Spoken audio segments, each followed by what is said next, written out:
Welcome to Embers of the Hearth. My name is Sam, and this is where old stories breathe again, reborn in ash, shadow, and silence. Around this fire, we don't just retell, but we unearth. I sift through the soot and ruin of ancient tales, folklore, and mythology once kept alive by firelight and fading whispers. I study the fragments, the half-lost, the half-feared, and from them I shape something new. The heart remains, the meaning, the message, but the form may twist, darken, perhaps even deepen. Tonight we turn to the far edge of memory, to a land before kings, before faith, before the world was named, a place called Albion. This is the story of Cormoran, often known as the tale of Jack the Giant Killer.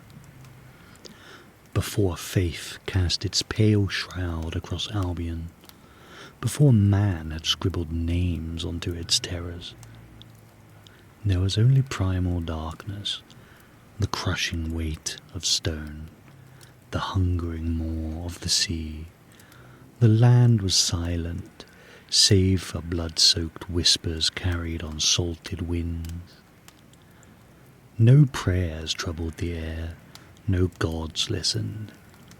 It was from this unholy marriage, the violent consummation of earth and water, that Cormoran tore into being. He did not birth as men know it, he erupted. Granite fissures split open like putrid wounds. Through them clawed something immense, his form coalescing from magma and brine, eyes like dead moons rolled in a skull carved from primordial rock, hands capable of crushing villages splayed from arms thick as ancient yews. His veins pulsed not with blood, but molten iron. His breath reeked of drowned men and corroded metal. The merciless sea had sired him. The mountain's cold womb had shaped him. From both, he inherited an endless, aching hunger. He rose alone on what trembling men would later name Cornwall, watching vessels shatter against the bone-black reef that jutted from the depths like the spine of some half-devoured leviathan. Sailors' screams were swept away by indifferent tides. Their gods remained silent. But Cormoran's mind festered with visions. Some claim that madness had seized him, others whisper of prophecy. The truth rides a little deeper. The waves spoke to him in tongues that predated flesh, murmuring purpose in the roaring dark. They showed him shapes beneath reality's thin skin, vast slumbering entities dreaming in bent geometries. They called not for worship, not for blood. They demanded a monument. And so his labour began. One by one, he wrenched boulders from the earth's reluctant grip, stone leaking ancient fluids, heavy as inherited sin. He dragged them through mires that gurgled like throat-slit men, his footprints filled with brackish water that refused to reflect the sky. Each step drove him deeper into the sucking earth. Each breath scalded his lungs. His shoulders twisted with strain. Lichen spread like sickness across his stone-flecked hide. And always, he was always very much alone. For a century of solitude he laboured, while stars wheeled indifferently overhead.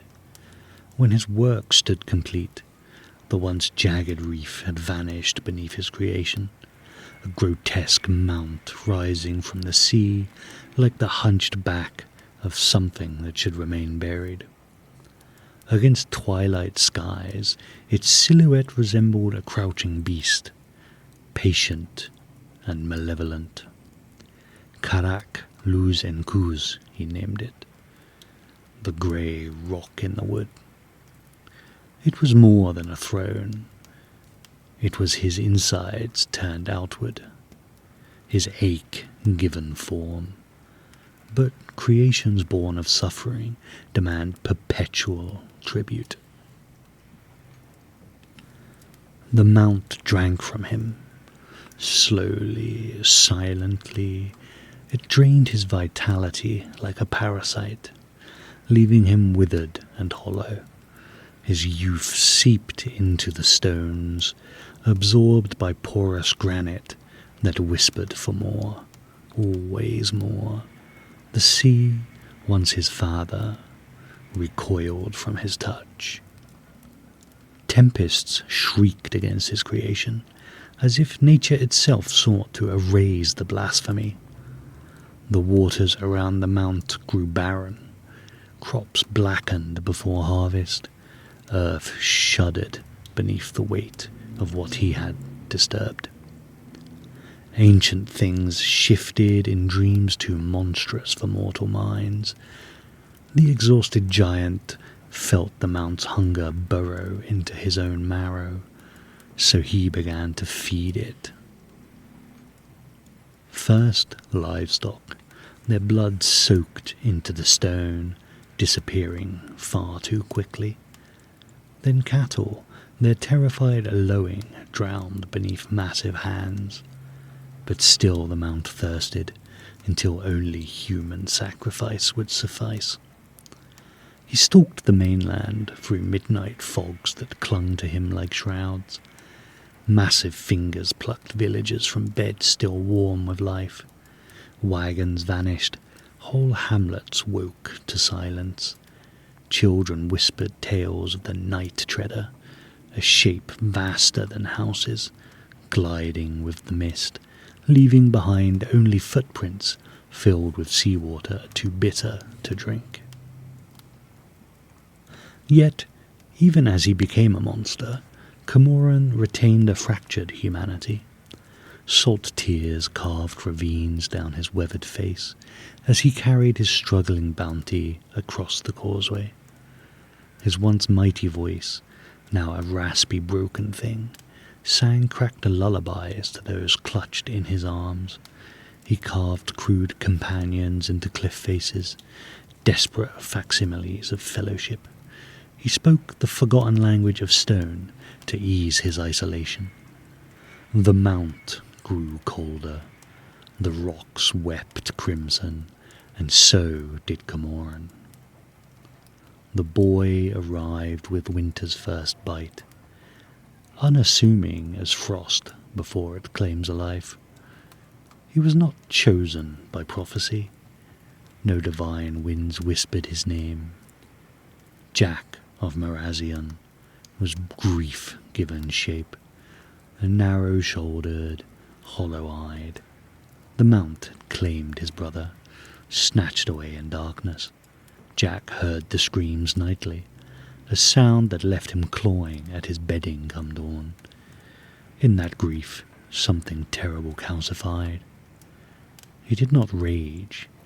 He did not seek vengeance. He hunted. Tides were measured, lunar cycles charted. He tasted the wind to know when it would carry sound without echo. He counted the stones on the causeway, memorized the rhythm of its drowning. In taverns where holy men drank to forget, Jack asked unsettling questions about poisons that could fell monsters, about blades that could pierce flesh not born of womb, about the resonance of pain in enclosed stone spaces. His smile never reached eyes turned winter cold. He was not after justice. he was after silence. Where causeway met shore, Jack dug a pit in the sucking marsh, deep and hungry.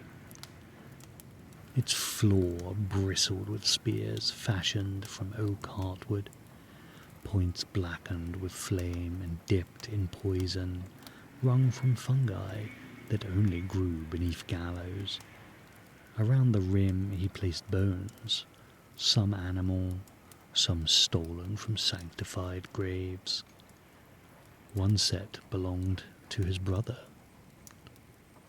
He laid woven reeds and brambles above the hole, weighted with wet moss. Then he stood at its edge and raised his face to the mount. The wind paused, and Jack spoke words no human throat should know, syllables stolen from forbidden pages, a challenge that echoed in dimensions not aligned with sound. Cormoran, builder of abominations, stealer of souls, come taste what your kind has forgotten. The land tensed. Cormoran stirred.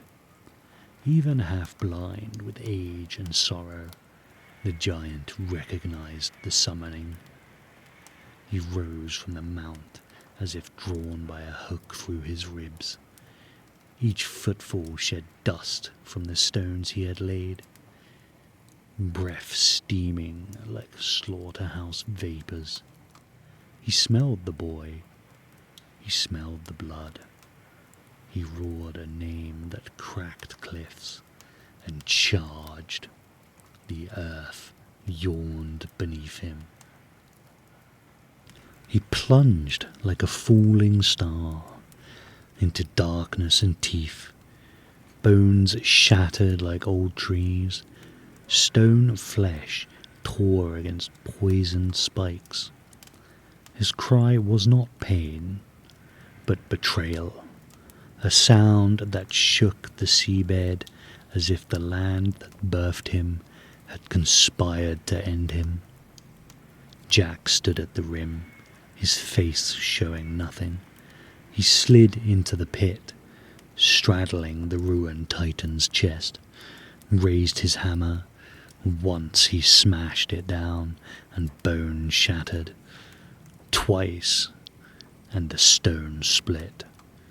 Thrice, and something older than blood sprayed across his face. The mount wailed. They praise Jack's name now, in churches and market squares. They call him Saint. They call the Mount St. Michael's, as if it were heaven's hand that broke the Ancient One. Chapels rise where the giant's lifeblood soaked the earth, but the stone remembers what flesh forgets. When tides recede beneath certain stars, you can still see the wound in the earth, a perfect circle near the causeway where nothing grows, not moss, not lichen, not even the hardiest of weeds. The soil is slick and black, like an infection that refuses to heal. No birds will land there, no insects will cross it, and in the deepest hours of night, when even saints lie vulnerable in their sleep, something stirs beneath the mount. The sea sighs with a voice too deep for mere wind. It does not curse, it does not threaten. It calls a name, not Jack, not Michael, but Cormoran, the primordial one, the earth shaper, the last true child of Albion's forgotten womb. Not merely monster, but maker, entombed within his own monument, forgotten by those who ring hollow bells above his bones, waiting, dreaming, and hungering. The causeway floods twice daily, and eternity is a patient beast. At this point in our journey, with salt still on the air and the tide creeping back across the causeway, I would leave you with a few thoughts, small offerings, like pebbles placed on a cairn, marking something buried but not forgotten. The story many know, if they know it at all, is simpler. A cruel giant slain by a clever boy, good triumphs, evil ends, a mount becomes a monument, and a monster fades into myth. But legends, like coastlines, are shaped by erosion, and what is remembered is not always what was. The earliest tellings of Cormoran are little more than fragments, folklore chipped from darker stone, but even in those shards something pulses beneath, a figure not just of hunger, but of heartbreak, not merely beast, but builder, a giant who carved meaning from rock and pain, a boy who saw not glory, but silence. And so I've wandered deeper into the cracks of the tale, into the salt-stained spaces where grief and monstrosity echo one another. I followed the lines in the stone, not to polish them, but to listen, to let the mount speak. This is not a tale told in sunlight, nor one with a clean ending. It is a story of creation and collapse, of monuments that outlive memory, of how even the mightiest things, made from sorrow and sweat, can be forgotten, buried, mistaken for myth. But stone does not forget. So tread carefully when next you walk the causeway. Look not only at what rises from the sea, but at what was pushed beneath it. For some things sleep, others wait, and some, once awakened, will not be buried again. The mount still stands, and it is still hungry. And so the tale of Cormoran sinks back beneath the waves for now. As a Cornishman myself, there's a particular joy in breathing life into these old stones. The folklore of Cornwall is wild and wind-bitten, often overlooked in favour of grander myths. But there is something raw and potent in these coastal whispers, something ancient that still clings to the cliffs and moors. Reimagining these stories, giving them voice again, is a way of honouring the land I come from. And to share them with you, well, that's a quiet kind of magic in itself. More Cornish legends are on their way, some familiar, most forgotten, all with teeth. Thank you for listening to Embers of the Hearth. Until next time, mind the tides, and walk lightly where the stones remember.